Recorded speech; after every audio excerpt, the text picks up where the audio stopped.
Dans cette vidéo, je vais t'expliquer pourquoi toutes les stratégies que tu as mis en place ne fonctionnent pas et comment faire en sorte de créer une stratégie qui fonctionne pour toi pour toutes les prochaines années à venir sans dépendre de la mode, des tendances et sans copier ce que tes concurrents font parce que ça ne marche pas pour toi. Avant de t'expliquer pourquoi tu devrais m'écouter et pourquoi tu ne devrais pas suivre toutes les stratégies tendances qui se font sur le marché, je vais d'abord me présenter. Je suis la créatrice de Audacieusement Positive, on est plus de 600 000 followers sur les réseaux Facebook, Instagram, YouTube et ça fait 8 ans que je suis dans le marketing digital. J'ai travaillé dans des agences web, des grandes, des petites, j'ai accompagné plein de chefs d'entreprise, j'ai accompagné des femmes entrepreneurs, j'ai accompagné différents profils business dans leur transition digitale et dans la construction de leur business en ligne. Et avant d'en arriver là, moi aussi, j'ai cru à toutes les stratégies miracles qui se faisaient sur le marché. J'ai appris, j'ai testé, j'ai analysé, j'ai recommencé. Et j'ai fini par comprendre pourquoi ce que la majorité des gens te disent d'appliquer ne fonctionne jamais. La première chose à comprendre, c'est le marketing du business en ligne est souvent basé sur des promesses trompeuses, des promesses qui font trop rêver. On a l'impression qu'en seulement 30 jours, en seulement 60 jours, en seulement 90 jours, tout notre business va se transformer, ce qui est littéralement impossible quand on démarre de zéro, qu'on n'a aucune compétence, aucune connaissance et qu'on est tout simplement en train de créer son business. Il y a des étapes à respecter et il faut savoir se fixer des objectifs réalistes et atteignables.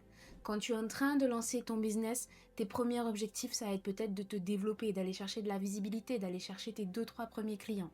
Et ensuite, quand tu as un business qui tourne, tu vas vouloir le développer. Peut-être que tu vas vouloir apprendre à déléguer, à gagner plus d'argent sans travailler plus, etc. Et donc, c'est à toi déjà de reconnaître quelle est ta problématique principale en ce moment et du coup, quel est ton objectif réaliste et atteignable. Pourquoi la plupart des stratégies ne fonctionnent pas pour toi ? C'est simple. Si tu es ici, c'est sûrement que tu as un profil empathique, altruiste, que tu as envie d'aider, d'accompagner les autres et donc tu as sûrement du mal avec le marketing. On t'a appris le type de marketing qui nécessite de la manipulation, des fausses promesses, des mensonges et la bonne nouvelle c'est que les gens ne veulent plus de ça. Les gens ne veulent pas être manipulés, les gens veulent être accompagnés sincèrement par des personnes qui leur apportent du résultat. Même si le résultat c'est pas la lune et les étoiles, au moins qu'ils puissent se sentir avancer malgré leurs blocages, malgré leurs problématiques, pouvoir passer au-dessus, pouvoir passer d'un point A à un point B. Si aujourd'hui les stratégies ne fonctionnent pas, c'est parce que les stratégies, ce ne sont que la forme, l'emballage de ce que tu vends. Tu peux utiliser un site web, tu peux utiliser un blog, tu peux utiliser un lead magnet, tu peux utiliser un tunnel de vente, tu peux utiliser du contenu sur les réseaux sociaux. Peu importe la stratégie que tu vas mettre en place, ce n'est que la forme. Et ce qui te permet de faire tourner ton business, de pouvoir vendre, de pouvoir travailler et accompagner tes clients, c'est le fond. Qu'est-ce que tu délivres sur le fond ? Parce que dans ta stratégie, tu peux promettre la lune, mais si ça sonne faux, les gens ne viendront pas vers toi. Ou pire, il y en a qui viendront, mais à la fin qui seront déçus. Et en fait, ce qui compte, c'est de travailler autant sur le fond que la forme, si ce n'est plus en réalité sur le fond. Les stratégies, pour moi, c'est quelque chose qui est secondaire, qui vient uniquement quand tu as validé les fondations de ton entreprise. Tant que tu n'as pas les fondations, tu ne peux pas passer à l'étape de créer des stratégies pour gagner tant d'argent par mois, pour gagner ceci et cela avec des objectifs ultra ambitieux. Faut revenir à la base, on avance petit à petit. Quel est mon prochain pas? Quel est mon prochain objectif cohérent en fonction de où j'en suis et de ma situation et de mes capacités? J'ai vu des personnes démarrer et utiliser des stratégies que certaines personnes utilisent après 100 000 euros de chiffre d'affaires par mois. Et tu vois, la personne à la fin, elle se dit mais pourquoi ça marche pas pour moi alors qu'eux font 100 000 euros par mois? Parce que cette stratégie est adaptée à eux, mais qu'eux, ils ont les fondations derrière, ils sont pas arrivés là du jour au lendemain, donc ça peut fonctionner pour eux. Mais si toi, tu reprends cette stratégie sans même comprendre tout ce qu'ils ont mis en place pendant toutes ces années-là, ça ne peut pas fonctionner pour toi, parce que tu n'as pas créé tes fondations. Alors c'est quoi les fondations? C'est simple. Aujourd'hui principalement tu peux choisir de créer un business qui est aligné à ta mission. Et je vais t'expliquer pourquoi ça fait toute la différence sur le marché actuel. la plupart des gens communiquent juste pour vendre. Ils veulent vendre leur offre, leur produit ou leur service. Mais derrière, c'est pas tout le monde qui va se soucier du résultat, de ce que tu apportes aux gens, etc. La communication des gens, on va ressentir qu'il y a une espèce de distance, que cette communication, elle sera froide, que ça sera pas authentique. Je pense qu'aujourd'hui, on a vu beaucoup de profils de personnes qui vont te dire aujourd'hui, oui, je gagne tant, mais quand tu regardes leur début, tu vois qu'ils ont commencé par vendre du vent à des gens et que aujourd'hui, ils en sont arrivés là. Donc, tous les marchés, tu as toujours deux types de personnes. Ceux qui en font énormément, qui vendent beaucoup de rêves, qui font des big promesses et qui n'hésitent pas justement à vendre un peu de vent pour pouvoir se lancer et exploser. D'ailleurs, forcément, on ne sait pas quelle qualité ça va donner en termes de service délivré aux clients, même si on a bien un aperçu dessus. Et de l'autre côté, tu as les gens honnêtes, ceux qui veulent vraiment aider. Et souvent, ces gens-là, comme ils sont empathiques, comme ils sont altruistes, ils ont du mal à vraiment se positionner, à reconnaître leur valeur et à se faire payer à la hauteur de leur investissement et de ce qu'ils apportent pour leurs clients. Et ces gens-là, très généralement, quand ils vont communiquer avec toi, tu vas sentir qu'ils sont sincères, qu'ils ont vraiment envie de t'aider, qu'ils sont différents, qu'ils ont une approche différente parce que leur communication, elle devient naturellement inspirante. Le problème, c'est que pendant toutes ces années, le marché a mis en avant, forcément, ceux qui avaient des big promesses inatteignables. Et aujourd'hui, on arrive dans une phase où ça commence à s'essouffler. Ces personnes-là vont finir par disparaître, sauf celles forcément qui auront tellement passé et qui arrivent entre guillemets à avoir la confiance de ces nouvelles personnes qui ne connaissent pas leur début. Et en même temps, le marché en ce moment a pris conscience qu'ils ont besoin de se faire accompagner sur leurs problématiques, que ce n'est pas mal de demander l'aide. Donc il y a une évolution sur ça, mais en même temps, il y a le fait que les gens ont beaucoup moins confiance parce qu'il y a eu beaucoup d'abus. C'est un peu comme dans le milieu des garagistes ou des ouvriers, des artisans, etc. On sait qu'il y a toujours de bonnes personnes pour faire le travail, des personnes sincères qui n'ont pas envie de gonfler leur prix et t'arnaquer. Mais pourtant, comme on est conscient qu'il y a quand même des personnes malhonnêtes, ça fait toujours peur. Si tu dois appeler un serrurier, normalement tu as peur. Si tu le connais pas, tu dis waouh, est-ce que ça va être le serrurier qui va m'arnaquer ou est-ce que ça va être le serrurier honnête? Dans le coaching, c'est exactement la même chose. Comment toi maintenant, tu peux tirer profit de tout ça? C'est en revenant aux bases, en revenant aux fondations. Les fondations, c'est quoi? C'est qui je suis, quelle est mon histoire, quelles sont mes valeurs, qu'est-ce que je peux apporter sur la table pour transformer la vie des gens. Tu oublies ce qui est possible ou pas possible, est-ce que tu te sens légitime ou pas légitime, on n'est pas dans la réflexion de ton cerveau, on est sur déjà qui tu es toi, quels sont tes dons, quelles sont tes forces, quelle est ta personnalité, qu'est-ce que tu peux apporter. Et ça demande d'aller voir ton histoire, qu'est-ce que tu as vécu, qu'est-ce que tu as traversé. Et finalement, c'est quoi ce message que tu veux laisser au monde? Qu'est-ce qui te donne réellement envie de te lever le matin? C'est quoi cette mission que tu as envie d'accomplir? C'est pas évident quand on le fait seul, mais quand tu arrives à avoir de la clarté sur ça, et que ça y est, tu sais que tu te connais par cœur, tu as levé le voile sur ces choses que tu n'arrivais pas à faire passer de l'inconscient à l'inconscient. Tu as ta prise de conscience sur qui tu es véritablement en dehors de tes blocages, de tes fausses croyances et de ce qui te limite finalement. Bien là, le but, ça va être de se dire, ok, voilà mon histoire, voilà ce qui est vraiment important pour moi, voilà ce que je veux transmettre. Maintenant, comment je peux transformer ma mission de vie en mission d'entrepreneur? Et quand tu fais ça, tu es déjà naturellement en train d'ajouter de la puissance aux fondations de ton entreprise, puisque ce n'est pas basé ou fondé sur du vent, sur un marché juste comme ça, juste pour faire de l'argent, c'est basé sur quelque chose de puissant, une mission. Et une mission, ça te permet de créer un mouvement derrière, pas juste un simple business parmi tant d'autres. Non, ça va devenir un business unique qui est aligné à toi, ton unicité, ta personnalité, ta mission bien évidemment, et aussi tes dons, tes talents, tes forces, tes pouvoirs. Et ensuite, une fois que tu as ta mission d'entrepreneur, et bien là, tu peux reprendre les stratégies qui fonctionnent et à l'intérieur, y glisser ta mission d'entrepreneur. Donc je vais te donner un exemple. Tu vas aller travailler sur ton positionnement. Ton positionnement, tu vas l'analyser en fonction du marché. Qui est-ce que je peux aider? Quel problème je peux résoudre? Comment je peux le faire? Tu vas surtout l'aligner à toi, à ton savoir-faire, à ton savoir-être, à ton potentiel.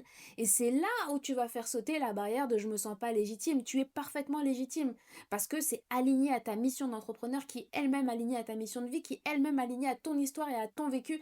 Et ça te donne plus de légitimité que n'importe quel diplôme parce que tu es passé par là. Parce que tu sais pourquoi ton message est important. Parce que ça vient du cœur. Et quand ça vient du cœur, peu importe la stratégie de communication que tu vas choisir, elle sera naturellement inspirante. Maintenant, j'aimerais te donner un exercice tout simple. Imagine-toi devoir parler d'un sujet dont tu adores parler et que tu pourrais parler pendant des heures. Visualise-toi quand tu parles à ta famille ou à tes amis, quand tu regardes cette vidéo YouTube. Tu vois que ce sujet te passionne tellement que quand tu en parles, t'en parles avec le sourire, il y a cette espèce d'énergie, t'es impliqué, t'es motivé. Peut-être que même si on t'en parle et qu'il est 2 heures du matin et que t'es fatigué, que t'es endormi, ça va te redonner la pêche tout de suite et hop, ta voix va se réveiller et tu vas dire ah oui, mais en fait à propos de ceci et de cela et tu vas pouvoir en parler pendant des heures. Donc là, quand tu parles de ça, tu es naturellement inspirant, tu donnes envie aux gens d'en savoir plus sur ce que tu dis, on a envie de rentrer dans ta bulle, on a envie d'interagir avec toi et c'est toujours très beau d'écouter quelqu'un qui est passionné par son sujet, même si toi tu ne maîtrises pas ce sujet, mais cette personne te donne envie d'en savoir plus et d'apprendre. Au contraire, imagine-toi que je te demande de parler d'un sujet que tu ne maîtrises absolument pas. Est-ce que tu penses que tu vas être inspirante? Est-ce que tu penses qu'on va te prendre au sérieux? Est-ce que tu penses que tu vas être crédible? Est-ce que tu penses qu'on aura envie de parler de ça avec toi alors que on ressent que tu ne maîtrises absolument pas ce sujet? Est-ce que maintenant tu vois la différence? Dans le business, c'est exactement la même chose. Il y a ceux qui sont vides et qui ne maîtrisent pas leur sujet. Et la seule façon pour eux de combler ce manque-là, c'est de faire des fausses promesses, c'est de cacher leur médiocrité pour ne pas montrer que finalement, ils ne seraient pas crédibles là-dedans et qu'ils ont construit quelque chose sur du vent. Et ça, c'est ce que je veux t'éviter à toi. Quand les gens te disent achète ma formation en marketing digital et revends-la, tu verras, c'est facile, alors que le marketing digital, c'est hyper large. Ça veut dire quoi? Ça veut tout dire et rien dire. Au final, tu ne maîtrises absolument pas ce sujet. On te donne quelques pistes, quelques éléments, mais tu as des notions généralistes sans être experte dans aucun des sous-piliers du marketing digital. Et tu vas aller créer du contenu parce qu'on t'aura dit de copier-coller tel type de contenu. Et tu vas te rendre compte que les gens ne viennent pas vers toi. Et tu vas te dire, mais pourquoi les gens ne viennent pas vers moi alors que je communique et que le marketing digital c'est une opportunité, etc. C'est parce que tu ne te rends même pas compte que juste le simple fait de dire le marketing digital est une opportunité, ça ressemble surtout à une arnaque de le formuler comme ça et que c'est tellement flou, c'est pas clair, c'est pas spécifique qu'on ne comprend pas ce que tu vas apporter. Et la vérité, c'est que ça ne te rend pas crédible. On a l'impression d'avoir affaire à une personne qui ne maîtrise absolument pas son sujet. Donc oui, tu vas réussir à amener des gens vers toi qui sont encore beaucoup plus débutants que toi et qui n'ont peut-être jamais entendu parler de ça, donc ça va être beaucoup plus facile de leur vendre du rêve. Mais la vérité, c'est que tu vas te mettre à vendre du rêve parce qu'on t'a vendu du rêve, alors que les fondations ne sont pas bonnes. Tu aurais pu tout simplement partir sur un business où tu maîtrises le sujet parce que tu l'as vécu, parce que tu le connais mieux que tout le monde et parce que tu es la meilleure personne pour aider quelqu'un dans cette thématique parce que toi tu es passé par là et tu t'en es sorti. Et là, quand tu vas prendre la parole, tu deviendras inspirante, tu deviendras impactante. Et là, oui, tu auras de la visibilité. Parce que tu sauras comment toucher les gens naturellement, sans mensonge. Le marketing, c'est toucher les gens, faire en sorte que ton message résonne dans leur cœur pour qu'ils puissent venir vers toi, pour que tu puisses leur vendre tes offres, tes services, tes produits. Pourquoi? Pour transmettre, pour les aider, pour mieux les servir, pas pour leur vendre du rêve. Tu vois la différence? Et toi, aujourd'hui, si tu as essayé plein de stratégies, sache que ça ne marche pas parce que le fond n'est pas bon. Tant que tu n'es pas connecté à ta mission, tu vas ressembler à monsieur et madame tout le monde. La seule façon pour toi de réussir, c'est de te démarquer, d'être toi, d'être authentique et de créer une communauté qui a confiance en toi. Et ça ne peut passer que quand tu es à ta place, quand tu es au bon endroit. Et ta place, ton bon endroit, c'est pas là où les gens te disent d'aller. Certes, il faut analyser le marché et trouver ce qui te correspond. Mais ta place, c'est là où tu es pour accomplir ta mission et transmettre ton message. Et la meilleure façon d'avoir un message qui résonne chez les gens et qui attire des clients naturellement, sans forcer, sans manipuler, sans devoir mettre un couteau sous la gorge pendant un appel avec les clients, la seule façon, c'est d'être aligné à ta mission. Quand tu es aligné à ta mission, ton message devient magnétique. Les gens ressentent ton énergie. Ils savent que oui, ils peuvent te faire confiance parce que toi, tu es différente. Parce que tu ne répètes pas exactement la même chose que les autres. Parce que tu n'es pas sur des fausses promesses. Tu n'as même pas besoin d'aller utiliser des stratégies marketing agressives pour attirer des gens vers toi. Les gens viennent vers toi naturellement parce qu'ils se sont attachés à toi, parce qu'ils ont eu confiance en toi, parce que ton message est vraiment là pour les aider, pour les servir et parce que tu sais apporter de la valeur aux gens déjà gratuitement. Et ensuite, ton offre, elle est là pour quoi? Elle est là pour apporter un résultat qui transforme la vie des gens. Elle est là pour que tu puisses vraiment compléter ta mission. Parce que quand tu aides quelqu'un 1 heure ou 2 heures au téléphone, ça ne va pas réellement changer sa vie. Cette personne, ça va l'apaiser sur le moment. Ce sera un bienfait. Mais après, elle va retourner dans sa vie et ses habitudes. Mais quand tu offres un accompagnement, quelque chose qui va aider les gens, un programme de transformation, c'est là où toi, tu peux le plus accomplir ta mission. Parce que tu transmets ton message, mais tu vas jusqu'au bout. Tu leur donnes les méthodes aussi pour pouvoir se transformer et sortir de leurs problèmes. Pour aller chercher ce qu'ils désirent, ce qu'ils ont envie de vivre, la vie qu'ils ont envie de vivre. Et les gens ont besoin d'être aidés. Ils veulent être aidés, mais ils veulent être aidés par des bonnes personnes, pas par des personnes qui leur vendent du vent. Et tant que toi, tu ne fais pas ce travail de quelle est ma mission, quel est mon message, quelle est la transformation que je veux vraiment apporter dans la vie des gens, c'est quoi cet impact que je veux laisser sur Terre, tant que tu réponds pas à ça, bah, tu n'es pas capable de créer un business qui va se différencier sur le marché, qui va vraiment apporter une grosse valeur ajoutée et de créer aussi une communauté de personnes qui vont pouvoir te faire confiance et qui vont venir vers toi naturellement. Et là, je viens de t'expliquer comment on travaille sur le fond d'une stratégie pour rendre n'importe quelle stratégie puissante. Une fois que tu es au clair avec les fondations que je viens de te montrer, tu peux utiliser n'importe quelle stratégie. Un lead magnet, un tunnel, des challenges, des webinaires, des publicités, peu importe. Parce que c'est toi, en tant qu'entrepreneur, qui va être transformé. Et c'est toi qui va créer ce pont avec les personnes pour les attirer à toi. C'est plus la stratégie. Parce qu'une stratégie sans authenticité, sans ton énergie, sans alignement à toi, ça reste juste une stratégie vide, une stratégie sans fond. Il n'y aura que la forme. Je vais te donner un exemple. C'est comme si je t'offre un cadeau de luxe. T'as l'emballage, il est magnifique, le gros logo de ta marque préférée par exemple, la boîte elle est incroyable, tu es en train d'enlever le ruban, tu ouvres ton cadeau et à l'intérieur il y a un caillou. Bah, imagine que l'emballage c'est la stratégie et que ce que tu apportes derrière c'est le caillou. Bah, c'est triste, tu peux pas tout miser sur ta stratégie. Tu peux pas vendre du rêve au maximum, faire des promesses incroyables et derrière bah il n'y a rien, tu vois. Et la meilleure façon de faire en sorte que ce qu'il y a à l'intérieur de la boîte ressemble à l'emballage, du coup, que tout soit aligné, c'est de faire les choses avec ton cœur. Pourquoi tu fais les choses? Quel impact tu veux laisser? Quel est le message que tu veux transmettre? Quelle est ta mission de vie? Et pourquoi, du coup, tu crées ce business? Comment tu transformes ta mission de vie en mission d'entrepreneur? Comment tu fais en sorte après de devenir cette femme qui est visible, inspirante, qui impacte? Tout ça, c'est pas les stratégies. C'est d'abord toi, ta personnalité, ta posture, qui tu es, comment tu parles. Et je t'ai montré que selon le sujet que tu vas choisir, il y a des sujets où tu vas être naturellement inspirante, où tu vas motiver les gens, où tu vas les attirer vers toi. Les gens vont se dire, je veux apprendre auprès d'elle, je veux devenir comme elle. Parce que les gens vont s'identifier à toi. Et ta stratégie, elle vient compléter tout ça. C'est toi d'abord qui mets cette puissance dans ta communication, dans tes contenus, dans tout ce que tu crées. Et après, bah forcément, tes stratégies, elles deviennent plus puissantes. Mais grâce à toi, à tes fondations. C'est pas l'inverse. La stratégie ne peut pas combler quelqu'un de médiocre. Parce que ça va se voir avec le temps, parce que ça va s'essouffler, parce que les gens vont parler. Un tel m'a vendu du rêve. Et finalement, quand j'ai rejoint son programme, eh ben, il n'y avait rien derrière.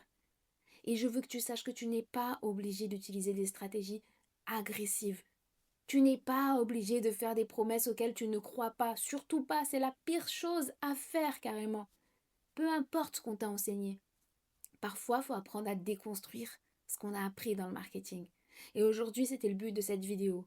Je voulais déconstruire avec toi toutes ces croyances qu'on a à propos du marketing. C'est le marketing qui va faire tourner mon business, toutes ces stratégies. Oui et non. C'est d'abord toi, l'humain qui a derrière ce business, la mission, l'histoire, les valeurs qu'il y a derrière ton entreprise. C'est ça qui va donner de la puissance fois 1000 à n'importe quelle stratégie que tu vas utiliser. Donc, au lieu de courir derrière toutes les stratégies à la mode aujourd'hui, pose-toi sincèrement ces questions-là. Pourquoi j'entreprends? Qui je veux vraiment aider? Comment je peux le faire? Quelle est ma véritable mission? Et je te promets que si tu crées un business à partir de ta mission, tu verras la différence et à quel point ça change tout comparé à des personnes qui créent des business uniquement pour le côté financier. N'oublie pas, le plus important, c'est pas de voir à court terme, c'est pas de prendre un max d'argent le plus rapidement possible. Le plus important, c'est de tenir à long terme et de faire en sorte que, même si demain tu meurs, tu as laissé un héritage qui va faire du bien aux autres. C'est de gagner tout en étant épanoui, tout en contribuant à faire du bien à ce monde. Et ça, c'est possible si toi, tu prends la décision. J'espère que cette vidéo t'aura plu. Si tu as envie d'aller plus loin, sache que c'est exactement ce que je fais dans mon accompagnement Happiness Business Signature. On travaille ensemble pendant 2 mois. Le premier mois, on bosse à fond sur qui tu es, tes valeurs, ton histoire. Je t'aide à trouver tes super pouvoirs, ta mission de vie et à transformer tout ça en mission d'entrepreneur. On va aller chercher ta véritable identité de femme entrepreneur, celle qui est naturellement faite pour toi, celle qui est déjà en toi. Et ensuite, je t'explique comment transformer tout ça en stratégie puissante, comment devenir visible, comment créer du contenu magnétique, comment créer une offre qui est irrésistible, parce que tout cela sera possible une fois qu'on connaîtra la véritable puissance qu'il y a à l'intérieur de toi. Si tu as envie d'en savoir plus sur cet accompagnement, c'est très très simple. Réserve un appel avec moi, c'est gratuit. Pendant l'appel, on va faire ensemble le point sur ta situation, tes problématiques, ce que tu as besoin pour avancer. Et si je peux t'aider et si tu as envie que je t'aide, je t'explique à la fin de l'appel quel est mon accompagnement, comment tu peux le rejoindre et tu prends la décision. Le but pendant cet appel, c'est vraiment déjà de t'aider et de te donner un maximum de valeur. Donc si tout ce que je t'ai dit, ça résonne en toi, prends cet appel, viens, on en discute. T'as rien à perdre, c'est gratuit, on fait le point ensemble et on se retrouve derrière le téléphone. Bye!